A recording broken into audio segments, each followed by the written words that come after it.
పరమందు సింహాసనాసీనుడైన దేవాది దేవునికి నా హృదయపూర్వక వందనములు, స్తుతులు, స్తోత్రములు సమర్పించుకుంటున్నాను.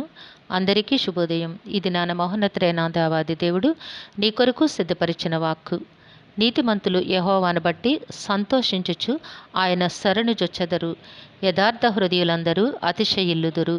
దేవుని నామమునకు మహిమ కలుగునుగాక. ఈ మాటలు కీర్తనల గ్రంథము 64వ అధ్యాయము 10వ వచనంలో వ్రాయబడి ఉన్నవండి. ప్రియమైన నేస్తమా, నీ జీవితంలో నీవు ఎట్టి స్థితిని కలిగి ఉన్నావు? సంతోషముగా ఉన్నావా? అతిశయించుచున్నావా? లేక దుఃఖిస్తూ ఉన్నావా? వేదనతో ఉన్నావా? ఈ పరిస్థితులన్నీ కూడా ఒక మనిషి జీవితంలో వస్తూ పోతూ ఉంటాయి. అయితే దుఃఖము కలిగినప్పుడు దేవుని సన్నిధిలో ప్రార్థన చేసుకుని ఆనందమును పొందుకుంటూ ఉన్నావు. చింతలో ఉన్నప్పుడు విడుదలను పొందుకుంటూ ఉన్నావు. నీవు ఈ స్థితి కలిగినప్పుడు మరి ఒక స్థితి కొరకు ఆశిస్తూ ఉన్నావు. దేవుని నామమునకు మహిమ కలుగునుగాక. అయితే నీవు ఎల్లప్పుడూ కూడా సంతోషించుచు దేవునిని బట్టి అతిశయిస్తూ ఉండాలి. దేవుడు చేసిన మేళ్లను బట్టి నీవు సంతోషముగా ప్రకటన చేస్తూ గర్విస్తూ ఉండాలి అంటే నీవు ఏ విధముగా బ్రతకాలి? నీతిమంతునిగా జీవించాలి.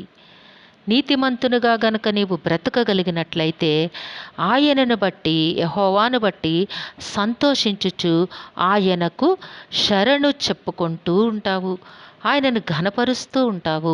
ఆయనని ఆరాధిస్తూ ఉంటావు. అయితే నీతిమంతునిగా ఉంటే నీ జీవితంలో కష్టాలు రావా? డెఫినెట్గా వస్తాయి. ఎందుకంటే అవి అందరి జీవితంలోనూ కూడా తొంగి చూస్తాయి, అందరినీ కబళిస్తాయి.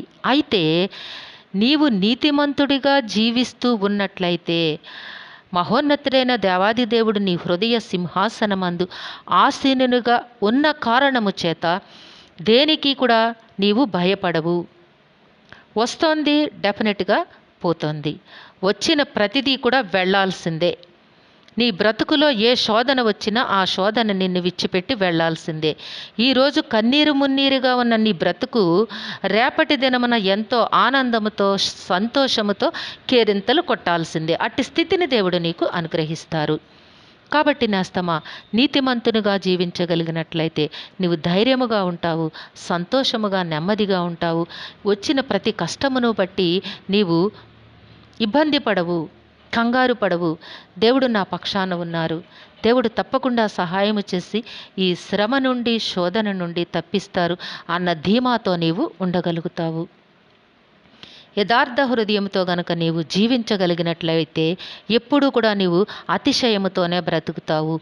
ఎవరిని బట్టి అతిశయిస్తావు అంటే నీ దేవాది దేవుడు నీ పక్షాన ఉన్నారు అన్న అతిశయముతో నీవు బ్రతకగలుగుతావు. కాబట్టి నేస్తమా, అనీతిమంతులుగా ఉన్నట్లయితే ఎన్నో భయంకరమైన నాశనములు, తుదకు వారి బ్రతుకు నాశనానికి వెళ్ళిపోతుంది.